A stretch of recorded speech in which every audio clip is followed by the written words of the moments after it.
This video is brought to you by True Tales of Buried Treasure, the largest collection of old treasure magazines in the West. On our website, you can search for individual treasure stories by region, or buy our original magazines themselves. To pay us a visit, please click on the link in the description. Enjoy.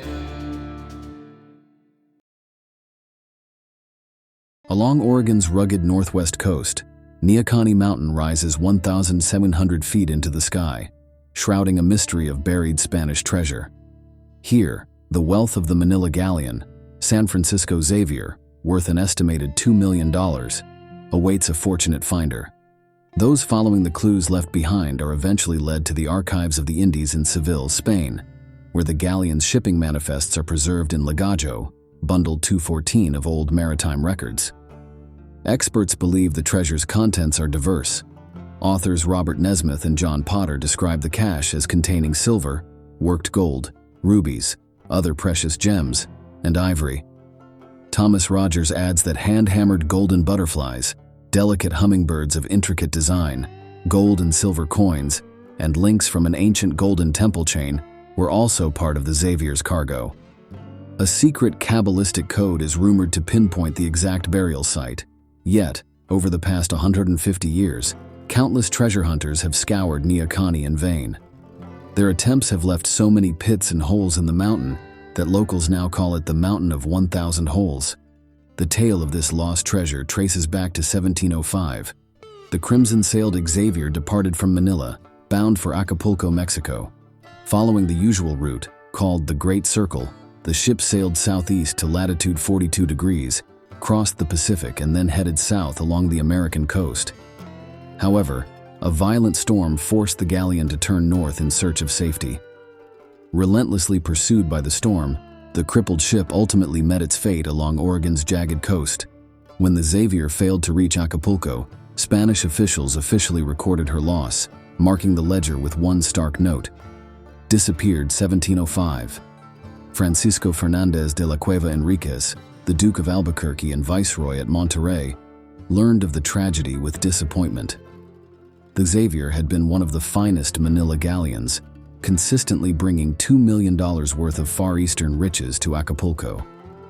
Dutifully, he recorded the loss, forwarding the documents to the Council of the Indies to preserve the ship's legacy for history.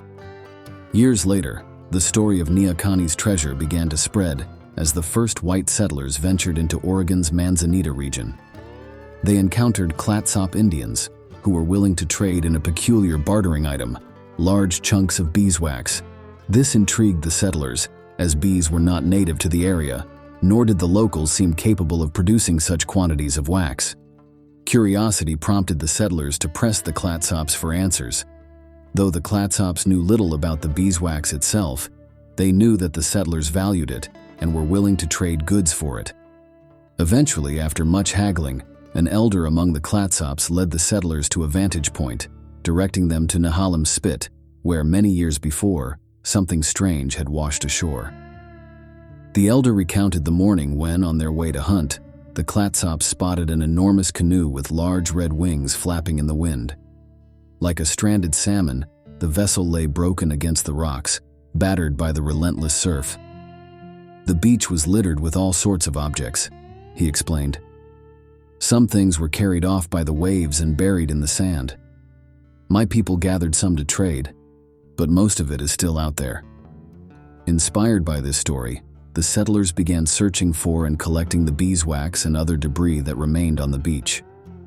As the Clatsops suspected, the settlers found practical uses for the wax, and they quickly set about recovering as much as they could, for free. An astonishing discovery soon followed. Among the larger chunks of beeswax, some pieces bore unusual markings: numbers, letters, and symbols carved into the wax. What did they mean? No one could say, and every attempt to decode them proved fruitless. Some began to suspect the Clatsop Indians knew more than they were revealing. When questioned again, the Clatsops finally shared more of their story. They described a strange encounter on the beach near the wrecked canoe. A group of foreign men had appeared, mostly white, with one man whose skin was as dark as night. Clad in peculiar clothing, with many of them sporting facial hair, these strangers shouted in a language unknown to the Clatsops. The Indians recognized the men as survivors from the wreck. At first they held their ground, but as the dark-skinned man approached, the Clatsops, gripped by fear, fled to hide in the underbrush.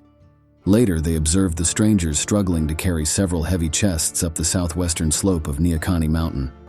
By the end of the day, only the lead white man returned from the mountain, empty-handed. The Clatsops assumed he had buried the chests, and as soon as he left, they ventured up the mountain to locate the site. They found the spot, marked by a large rock rolled over freshly disturbed soil. However, they dared not touch it.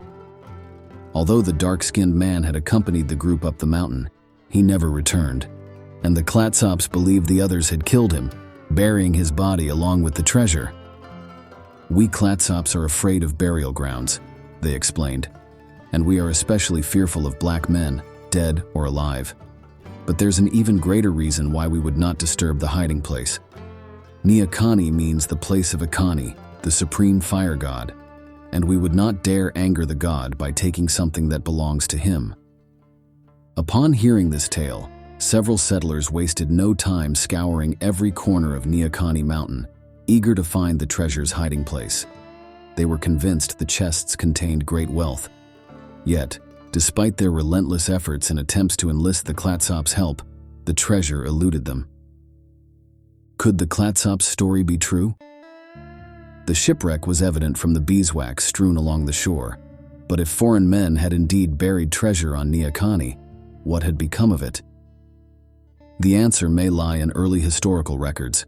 The journals of Lewis and Clark, entry of January 1, 1806, Alexander Henry's Journal of the British Northwest Fur Trading Company, entry of December 8, 1813, and Gabriel Francher's narrative of a voyage to the northwest coast of America, all mention the presence of half-white offspring of Spaniards among the Clatsop Indians, descendants of Spaniards from a beeswax-laden shipwreck who had married into the tribe and were later massacred. In 1853, a rugged pioneer named Hiram Smith arrived in Tillamook County. Rumor had it he was the grandson of Chief Concomly, who had lived in the area during the time of Lewis and Clark. Smith, one of the county's early settlers, claimed land in what is now Bay City, Oregon.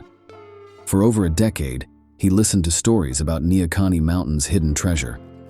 Around 1865, his curiosity was piqued, and as a skilled surveyor, he devised his own theories about its location. He began digging in spots he deemed likely hiding places. On some of these expeditions, Hiram brought along his 10-year-old son, Patrick. Initially, young Pat wasn't too interested, but soon enough, he too caught the treasure fever that would remain with him his whole life. After Hiram's death, Pat took up his father's quest. He convinced E.H. Lane, who owned much of the land around Manzanita Beach, to let him build a small cabin on a plot where he could continue his search. Pat spent his summers there, meticulously charting what he called a course of mathematical precision in hopes of pinpointing the treasure's exact location. Before long, word spread that Pat was conducting significant excavations somewhere in the hills. Curious neighbors, hoping to benefit from any potential treasure find, began dropping by his cabin under the guise of social calls. They were eager to catch any hint or clue that he might unintentionally reveal. Some even hid in the nearby brush, attempting to follow him to the sites he was working on. However, these efforts were in vain. Pat was famously tight-lipped about his treasure hunting activities. Whatever he knew or discovered, he kept strictly to himself, and anyone who tried to shadow him soon lost his trail. For a decade, Pat toiled at an undisclosed location without success. Then, he learned of a new lead, a Clatsop Indian woman who was said to know the exact location of the treasure, a secret passed down through her family for generations. When he approached her, however, she refused to share anything with him, clinging firmly to her family's secrecy. Unable to overcome her superstitions any other way, Pat eventually courted and married the woman. Once they were wed, she considered him part of her tribe and finally revealed the directions. There is a small creek that flows out to the ocean near the base of Neahkahnie. If you go there, you'll find a Y where the first small branch stream joins the creek. The treasure you seek is buried within that Y, so I've heard all my life. Pat wasted no time in rushing to the area she described, but despite his efforts, he could not locate the little branch stream. It simply wasn't there, at least not as she had said. Just as he was about to give up, he noticed a faint trickle of water seeping from the ground. He began digging and uncovered an old spring, apparently the original source of the elusive branch. Long ago, someone had filled in this spring with beach sand, completely erasing any trace of the Y landmark. As he dug deeper, Pat discovered that the spring water had been rerouted into a man-made underground channel.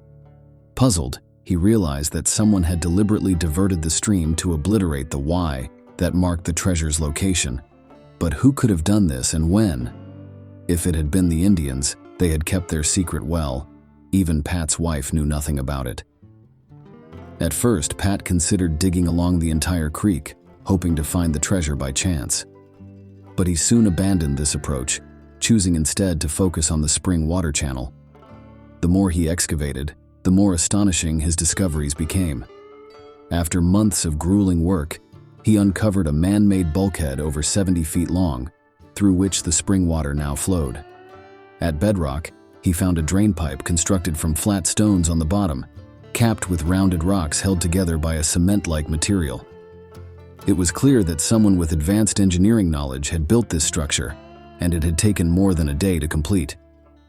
Overwhelmed by his findings and weary from the constant labor, Pat decided to take a break. He was certain that the Clatsops hadn't shared everything they knew about the hidden treasure on Neahkahnie Mountain. Then, in 1890, Smith made another significant discovery. While walking a short distance inland from the beach, west of the site where he had uncovered the underground waterworks, he stumbled upon a peculiar rock. It was 3 feet in diameter, 8 inches thick, and weighed several hundred pounds. On its rough surface were strange letters and symbols, including a prominent W with a cross to its left, a crossed staff, and the letters DE followed by a series of dots. Below these markings was an arrow resembling a fish's backbone. Pat was ecstatic. He believed he had found the code to the treasure site. However, deciphering the cryptic symbols was more challenging than he anticipated. Desperate to understand their meaning, he took courses in Spanish, Portuguese, engineering, and other subjects, hoping they would reveal some clue. But despite all his efforts, the mystery remained unsolved. Up to this point, Pat had only a vague idea of what might be hidden in the cache. Determined to end the speculation, he traveled to Spain to search the archives. When he returned, he revealed that he had uncovered the shipping records of the wrecked ship. Despite his friend's pleas for details, he kept the ship's identity and the nature of its cargo a secret. Soon after, Pat heard rumors that a team of Spanish engineers from Madrid was on its way to visit him. Trusting his instincts, he moved the coated rock to a new, secret location. When the Spaniards arrived at his cabin, they explained that they had an old map which they believed would lead them to the hidden chests if they could inspect the glyphic rocks. "Show us the rocks, and we'll share the treasure with you," they proposed. Pat, however, knew of only one glyphic rock and suspected the Spaniards were bluffing. "They don't know as much as they let on," he thought with relief, even laughing aloud. "Why should I cut you in when I can find the treasure myself?" he retorted. Frustrated by his refusal, the Spaniards searched Neahkahnie for a while, found nothing, and eventually left empty-handed. Not long after, Pat decided to give up the search, claiming he was too old for treasure hunting anyway. With the location of the glyphic rock now public, numerous visitors flocked to inspect its strange symbols. In 1905, 3 men, rumored to be Swedes traveling through the area, learned about the glyphic rock and were quickly drawn into the hunt. They claimed they had solved the code and, with their expertise in hydraulics, would soon recover the treasure. But after 3 months of digging out a hole the size of a house with no results, the 3 quietly packed up and departed. Other treasure seekers followed, some with curious ideas. Among them were the G brothers from Portland, Oregon, who arrived with a peculiar device they called a treasure compass. This brass cylinder, attached to 2 24-inch flexible wires, was supposed to pinpoint buried treasure. They spent a summer on Neahkahnie and finally began digging a shaft based on the compass's fix. After reaching a depth of 20 feet, an observer jokingly asked, "What are you guys doing digging a well?" Tragically, one of the brothers died before they found anything, and the remaining brother, disheartened, abandoned the search. By 1915, Pat Smith was unable to resist the pull of the treasure hunt and returned to Neahkahnie.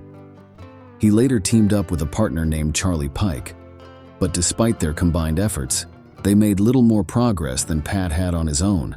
A significant breakthrough came when 2 more glyphic rocks were discovered, smaller than the first. The Spaniards had been right after all. These rocks featured the same cryptic symbols: a W, the letters DE, a cross, an arrow, and a triangle with 4 numbers. Another rock bore a quarter circle of letters and symbols topped with dots. It was clear the 3 rocks were connected, but how?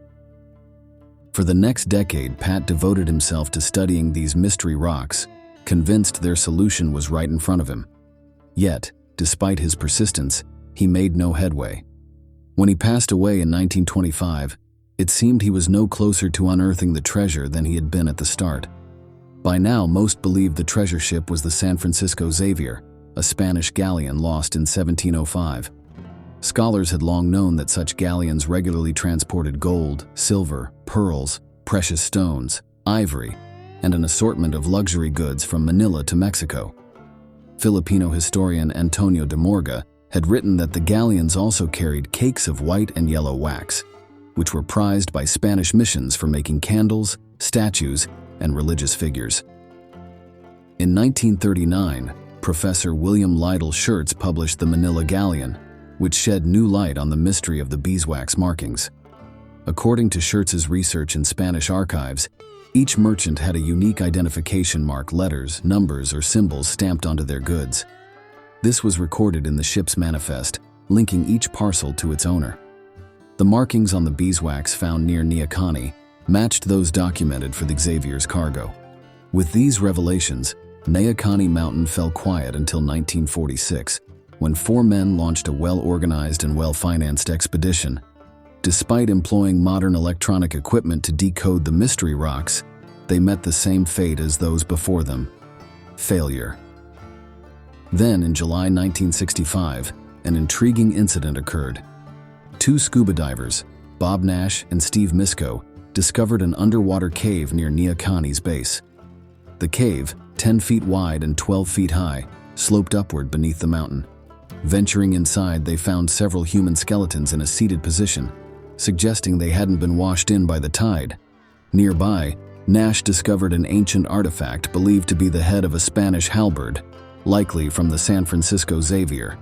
This discovery raises the tantalizing possibility of a hidden subterranean chamber beneath Neahkahnie, accessible only through treacherous Pacific waters. Could this cave hold the Spanish treasure? The notion of a mysterious underwater vault guarded by ancient bones is enough to ignite the imagination of any treasure hunter. For now, our story concludes. Until someone finally deciphers the code on the mystery rocks, the legendary $2 million treasure cache on Neahkahnie, Oregon's Mountain of 1,000 Holes will remain just out of reach. Thanks for watching.